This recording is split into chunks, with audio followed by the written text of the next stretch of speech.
Bueno, quisiera partir preguntándole cómo ve la polarización política hoy en día y cómo la compara con otros momentos polarizados en la historia nacional. Mira, es curioso el fenómeno actual porque si bien está tan muy polarizado en este momento, es curioso que también hay una fuerte división interna dentro de los mismos polos. Y eso diría que es un fenómeno nuevo, o sea, que tengamos tres candidatos, por ejemplo, tres formalmente declarados de derecha, ¿cierto? Que además están compitiendo entre ellos frente a un solo candidato fuerte, ¿cierto? Que sería Jara, de izquierda. Entonces, desde esa perspectiva, claro, es una polarización que yo creo que es inédita en ese sentido, que veamos que en el fondo es una competencia más bien de la misma, de la misma derecha. En cuanto a polarización, yo creo que vamos a ver una polarización mucho más fuerte en la segunda vuelta. Por ahora yo diría que está más tranquilo, por ejemplo, como fue, por ejemplo, en la elección anterior, cuando entró Boric, donde veníamos todavía con toda la carga un poco del estallido, de la situación que había pasado en el 2019. Entonces, desde esa perspectiva, te diría que no es tan polarizado como parece en este momento en cuanto a extremos políticos, sino que más bien estaría en la interna de estos extremos en este momento la polarización.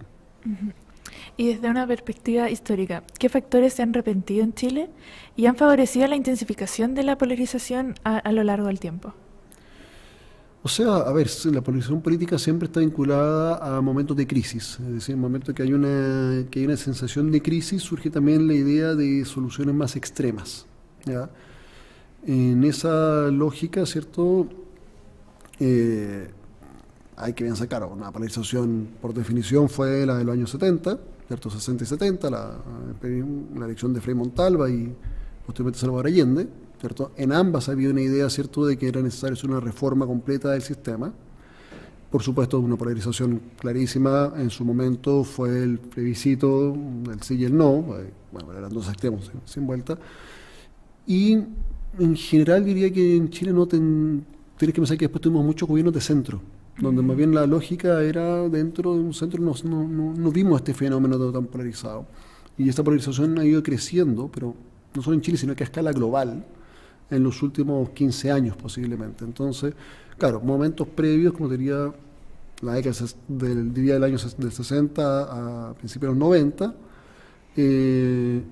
y ahora, ¿cierto?, este nuevo proceso que es más bien global. Y por lo tanto diría que hay que compararlo más que un episodio chilenos previos con elecciones en los últimos 10, 15 años en otros países del mundo. Pensemos Argentina, Estados Unidos, incluso sin ir más lejos. ¿Usted cree igual que eso que se ha presentado en otros lados igual ha influido en cómo se ha ido viendo en este último tiempo acá?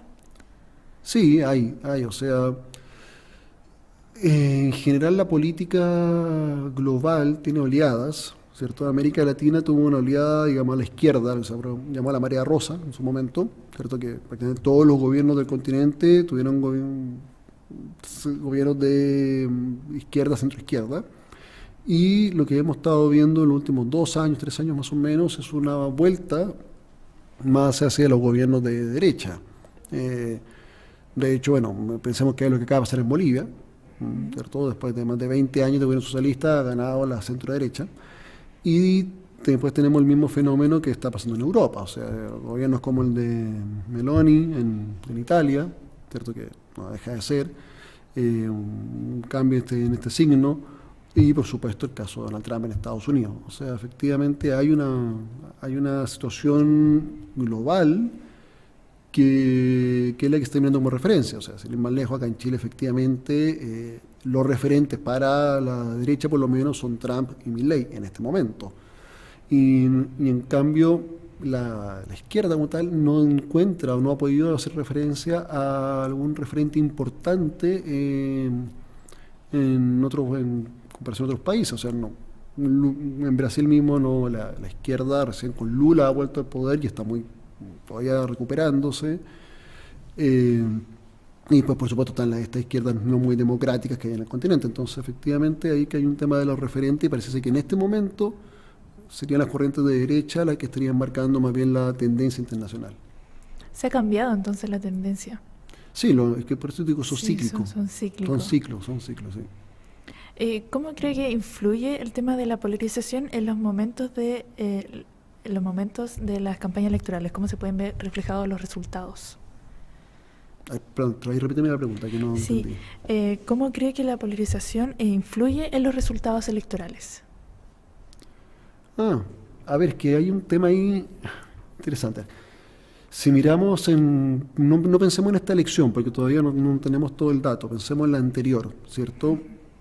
Donde cuando llegó el caso de ser Kast versus Boric, ¿cierto? La mayoría de los votantes se vieron obligados de alguna manera a tomar una posición que quizás no lo representaba, ¿cierto? Pero lo hicieron como una forma de evitar o impedir que el otro llegase al poder, ¿cierto? O sea, mucha gente en el fondo votó por Boric para que no ganara Kast. Y mucha gente que nunca hubiera votado por Kast, votó por Kast tratando de parar a Boric. El problema es que eso genera una distorsión en el sistema político porque da la sensación de que los extremos están mucho más empoderados o son más numerosos de lo que realmente son. En esta elección, claro, efectivamente es muy posible que se repita ese esquema. Es muy posible, o sea, sabemos que Jara va a pasar a segunda vuelta, eso está claro. La pregunta es, del lado de la derecha, ¿quién va a pasar? Si va a pasar esta derecha más moderada, que sería el caso de Matei, o va a ser más bien esta derecha más rupturista, que es la figura de Kaiser y Kast. Ahí va a ser interesante ver, por ejemplo, si ante el temor de que gane Jara, por ejemplo, se transmitan todos los votos de la derecha y veamos una derecha que, si le hacemos caso a la encuesta, obtendría sobre el 40% de los votos, pero no sería realmente un voto a favor de Kast, sino que sería un voto en contra de Jara. Y eso es un distorsionante muy peligroso en general en la política.